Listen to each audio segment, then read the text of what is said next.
So in this video, we'll go over the basics behind implementing binary search trees. We're not going to focus on the balance aspect in this video. That'll be discussed in later videos. We're going to talk about things which are true for binary search trees in general, balanced or otherwise. But let's just recall, why it is are we doing this? What is the raison d'etre of this data structure, the balanced version of a binary search tree? And basically, it's a dynamic version of a sorted array. So it does pretty much everything you can do on a sorted array, maybe in slightly more expensive time, but still really fast. But in addition, it's dynamic. It accommodates insertions and deletions. So remember, if you want to keep a sorted array data structure, every time you insert, every time you delete, you're probably going to wind up paying a linear factor, which is way too expensive in most applications. By contrast, with a search tree, a balanced version, you can insert and delete in logarithmic time in the number of keys in the tree. And moreover, you can do stuff like search in logarithmic time, no more expensive than binary search on a sorted array. And also you can solve, say, the selection problem, in the special cases, the minimum and maximum. Okay, it's not constant time like in a sorted array, but still logarithmic, pretty good. And in addition, you can print out all of the keys from smallest to largest in linear time, constant time per element, just like you could with a linear scan through a sorted array. So that's what they're good for. Everything a sorted array can do more or less, plus insertions and deletions, everything in logarithmic time. So how are search trees organized? And again, what I'm going to say in the rest of this video is true both for balanced and unbalanced search trees. We're going to worry about the balancing aspect in the later videos. All right, so let me tell you the key ingredients in a binary search tree. Let me also just draw a simple cartoon example up in the upper right part of the slide. So there's a one-to-one correspondence between nodes of the tree and keys that are being stored.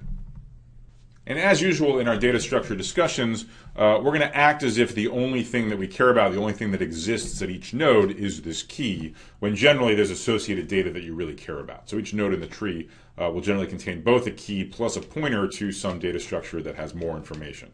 Maybe the key is the employee ID number, and then there's a pointer to lots of other information about that employee.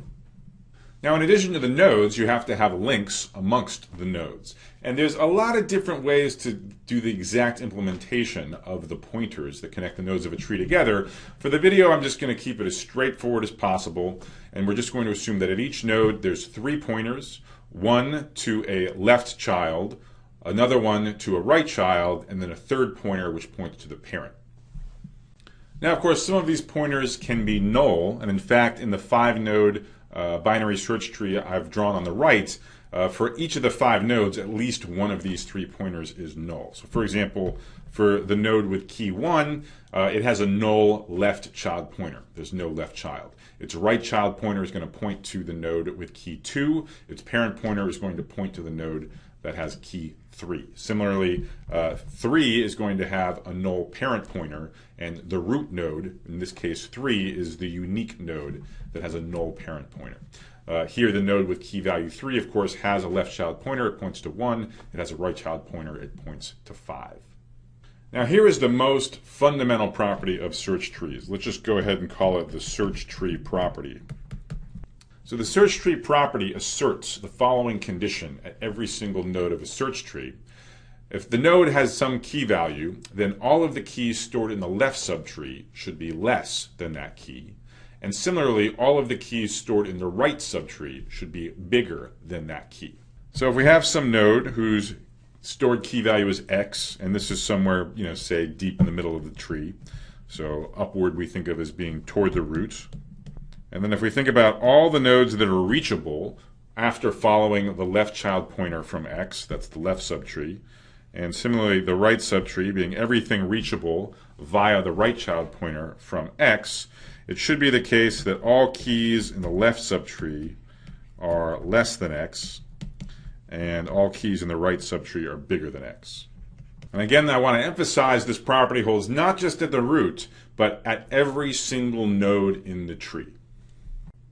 I've defined the search tree property assuming that all of the keys are distinct. That's why I wrote strictly less than in the left subtree and strictly bigger than in the right subtree. But search trees can easily accommodate duplicate keys as well. You just have to have some convention about how you handle ties. So for example, you could say that everything in the left subtree is less than or equal to the key at that node, and then everything in the right subtree should be strictly bigger than that node. That works fine as well.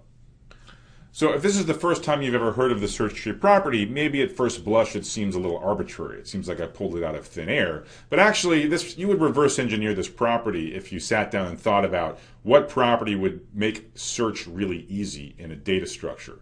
The point is the search tree property tells you exactly where to look for some given key. So looking ahead a little bit, stealing my fire from a slide to come, suppose you were looking for, say, a key 23, and you start at the root, and the root is 17.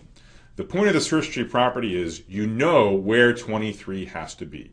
If the root is 17 and you're looking for 23, if it's in the tree, no way is it in the left subtree. It's got to be in the right subtree. So you can just follow the right child pointer and forget about the left subtree for the rest of the search. This is very much in the spirit of binary search, where you start in the middle of the array, and again, you compare what you're looking for to what's in the middle, and either way, you can recurse on one of the two sides, forgetting forever more about the other half of the array. And that's exactly the point of the search tree property. We're going to search from root on down. The search tree property guarantees we have a unique direction to go next, and we never have to worry about any of the stuff that we don't see. We could also draw a very loose analogy with our discussion of heaps. You might recall heaps were also, logically, we thought of them as a tree, even though they're implemented as an array. And heaps had some heap property. And if you go back and review the heap property, you'll find that it is not the same thing as the search tree property. Those are two different properties, and that's because they're trying to make different things easy. Back when we talked about heaps, the property was that, this was for the extract min version, parents always have to be smaller than their children. That's different than the search tree property, which says stuff to the left is smaller than you, stuff to the right is bigger than you. In heaps, we had the heap property so that identifying the minimum value was trivial. It was guaranteed to be at the root. Heaps are designed so that you can find the minimum easily. Search trees are defined so that you can search easily. That's why we have this different search tree property. If you want to get smaller, you go left. If you want to get bigger, you go right. One point that's important to understand early, and this will be particularly relevant once we try to enforce balancing in our subsequent videos, is that for a given set of keys, you could have a lot of different search trees. On the previous slide, I drew one search tree containing the key values 1, 2, 3, 4, 5. Let me redraw that exact same search tree here. If you stare at this tree a little while, you'll agree that in fact at every single node of this tree, all of the things in the left subtree are smaller, all of the things in the right subtree are bigger. However, let me show you another valid binary search tree with this exact same set of keys. So in this second search tree, the root is 5, the maximum value, and everybody has null right children. Only the left children are populated, and it goes 5, 4, 3, 2, 1 in descending order. If you check, here again, it has the property that at every node, everything in the left subtree is smaller, everything in the right subtree, in this case empty, is bigger. So extrapolating from these two cartoon examples, we surmise that for a given set of n keys, search trees that contain these keys could vary in height anywhere from the best case scenario of a perfectly balanced binary tree, which is going to have like logarithmic height, to the worst case of one of these linked list-like chains, which is going to be linear in the number of keys n. And so just to remind you, the height of a search tree, which is also sometimes called the depth, is just the longest number of hops it ever takes to get from a root to a leaf. So in the first search tree, here the height is 2, and in the second search tree the height is 4. If the search tree is perfectly arranged with the number of nodes essentially doubling at every level, then the depth is, you're going to run out of nodes around the depth of log base 2 of n. And in general, if you have a chain of n keys, the depth is going to be n minus 1. But let's just call it n amongst friends. So now that we understand the basic structure of binary search trees, we can actually talk about how to implement all of the operations that they support. So as we go through most of the supported operations one at a time, I'm just going to give you a really high-level description. It should be enough for you to code up your own implementation if you want, or as usual, if you want more details or actual working code, you can check on the web or in one of a number of good programming or algorithms textbooks. So let's start with really the primary operation, which is search. Searching, we've really already discussed how it's done when we discussed the search tree property. Again, the search tree property makes it obvious how to look for something in a search tree. Pretty much you just follow your nose, you have no other choice. So you start at the root. It's the obvious place to start. If you're lucky, the root is what you're looking for, and then you stop and you return the root. More likely, the root is either bigger than or less than the key that you're looking for. Now, if the key is smaller, if the key you're looking for is smaller than the key at the root, where are you going to look? Well, the search tree property says if it's in the tree, it's got to be in the left subtree. So you follow the left subchild pointer. If the key you're looking for is bigger than the key at the root, where's it got to be? Got to be in the right subtree. So you're just going to recurse on the right subtree. So in this example, if you're searching for, say, the key 2, obviously you're going to go left from the root. If you're searching for the key 4, obviously you're going to go right from the root. So how can the search terminate? Well, it can terminate in one of two ways. First of all, you might find what you're looking for. So in this example, if you search for 4, you're going to traverse a right child pointer, then a left child pointer, and then boom, you're at the 4, and you return successfully. The other way the search can terminate is with a null pointer. So in this example, suppose you were looking for a node with key 6. What would happen? Well, you start at the root, 3 is too small, so you go to the right. You get to 5. 5 is still too small because you're looking for 6. So you try to go right, but the right child pointer is null. And that means 6 is not in the tree. If it was anywhere in the tree, it had to be to the right of the 3, it had to be to the right of the 5, but you tried it and you ran out of pointers, so the 6 isn't there, and you return correctly with an unsuccessful search.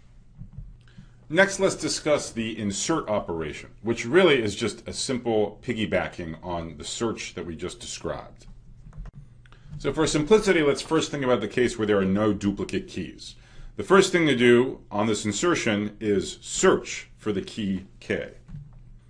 Now, because there are no duplicates, this search will not succeed. This key K is not yet in the tree. So for example, in the picture on the right, we might think about trying to insert the key 6. What's going to happen when we search for 6, we follow a right child pointer, we go from 3 to 5, and then we try to follow another one and we get stuck. There's a null pointer going to the right of 5. Then when this unsuccessful search terminates at a null pointer, we just rewire that pointer to point to a node with this new key K.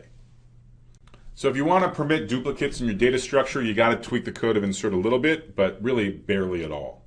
You just need some convention for handling the case when you do encounter the key that you're about to insert. So for example, if the current node has a key equal to the one you're inserting, you could have the convention that you always continue on the left subtree. And then you continue the search as usual, again, eventually terminating in a null pointer, and you stick the new inserted node, you rewire the null pointer to point to it.